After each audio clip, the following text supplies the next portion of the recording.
Okay, guys. Hi there. Hello. I know live video back to back. I never do that. There's a first for everything. Okay, guys. I got some really exciting death hoax news. You ready for it? All right. You guys know I've been sending Freedom of Information Acts because you can send Freedom of Information Acts to public agencies because these agencies are funded by the taxpayers.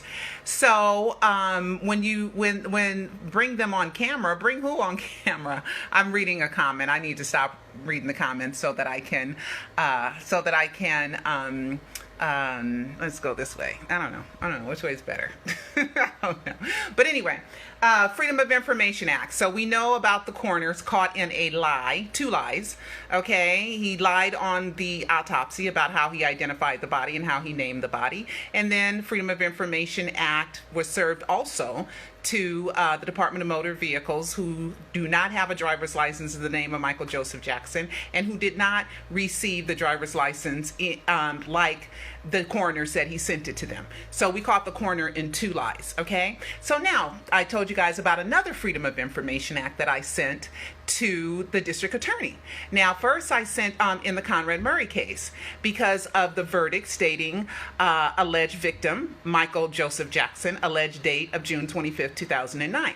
Allege means to assert without proof. So when they're calling Michael Joseph Jackson alleged, and then they add in alleged date, which no one disputes that the events of June 25th that people say Michael Jackson died happened on June 25th. So why on earth would the date be alleged?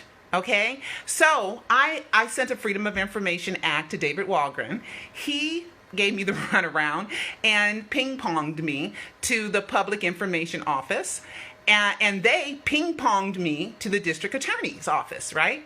Now, we have a new district attorney from a few years ago because I think the Conrad Murray verdict was in 2013, I think, and November 11th. The 7th and the 11th, I remember 11/11/11 has something, no, 11/11, not 11, was it 11/11/11? Maybe the Conrad Murray verdict was 2011. I think it was 11/11/11 because that's when the FBI movie came out too. Okay, so but anyway, you guys double check me. I years go by so fast I can't remember. But I think Conrad Murray's sentencing was 11/11/11. I think the verdict was 11/7/11. You guys look it up for me, okay? Anyway, so let's get back to the subject at hand. If I would have known I would have been talking about those dates, I would have looked them up before I went on live, okay? But I'm so excited.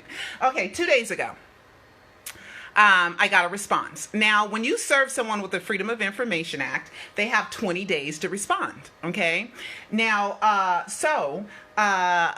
it's already been 2 months since I served the first Freedom of Information Act, wanting an explanation for why the word alleged appeared in the Conrad Murray verdict twice, right? So anyway, I got a letter back from the district attorney. They're opening up an investigation. Okay, they're opening up an investigation on why the word alleged was used in the Conrad Murray verdict. Now, whatever they come up with, it's going to be a doozy, because I know what alleged means, and this is legal. So it means to assert without proof. So anyway, let me read here's the letter. Let me just, so you can just see it. See, there's the letter. Okay, so anyway, I'm not going to post the letter, I don't think, but I'll read it. I'll read the part. So it says the LADA, LA District Attorney, her name is Jackie Lacey. The LADA needs an additional 30 calendar days to complete its search and review of records. The additional time is necessary to search for, collect, and appropriately examine the voluminous amount of separate and distinct records. The LA District Attorney will respond on or before June 20th, 2018. They're opening up an investigation. That's all that means.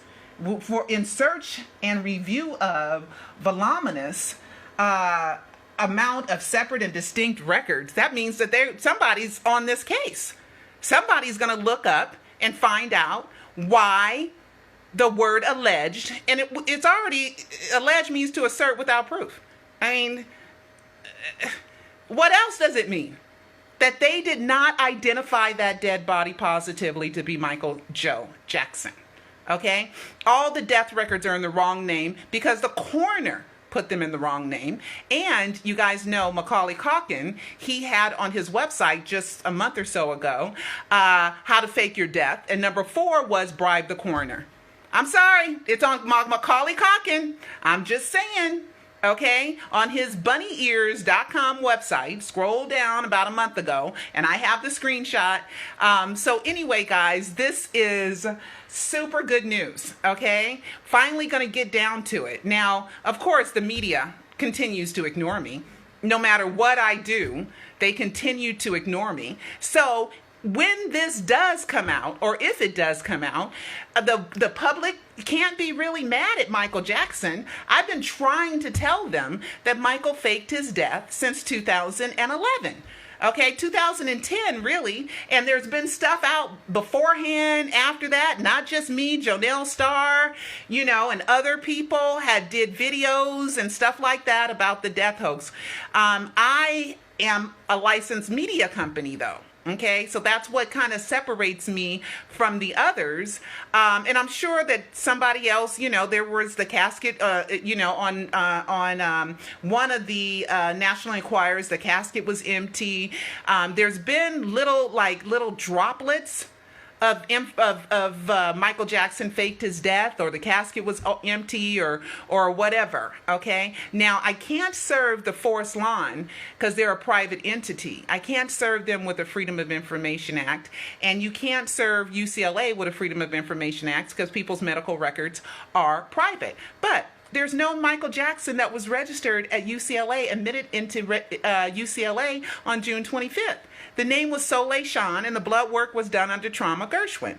Okay? I mean, my goodness. So anyway, so we got on and before June 20th. So I wanted to share that information with you guys because they opened up an investigation. Somebody, finally. Now, if they come back with something weak, like it was a mistake, no. Sorry. You guys are lawyers. Top notch. The world is looking at you. Okay? You know what alleged means. You're a lawyer and a judge. Okay, so anyway, so it's going to be really, really interesting. Okay, and Forest Lawn has said over and over they don't have Michael's body. They've never had it. Many fans have written about it. There's even a recording of it somewhere. I called and they told me we don't have Michael's body. We've never had it. And why does the autopsy say that LaToya went down to get samples, hair samples, or and saw the body, but Forest Lawn says that he's not there? Then there was a report stating that Catherine said the casket is empty, he was cremated, and the ashes were spread over Neverland. Why do that when you're spending $590,000 on a crypt? You see, I'm telling you guys, Michael Jackson pulled off the greatest hoax in world history. And just like they said last night, Michael Jackson is a genius, but the whole world does not know how much of a genius he really is. We know. We death hoaxers know. And all these people that are calling me crazy, you know, when the Wright brothers said they're going to fly a hunk of metal, people called them crazy too, right? So all people that do innovative things that have never been done have always been called crazy. Okay? And I'm not crazy. We're the smart ones. Well, anyway, guys, I just wanted to tell you guys this is some really good death hoax news. And I am still working on the movie project, the short film. If you want to be a part of it, you know, in some way, or you want to help out in some way, you may private message me here on Facebook, or private message me at pearljr@michaeljacksoninsider.com. And I will talk to you guys later. Ciao.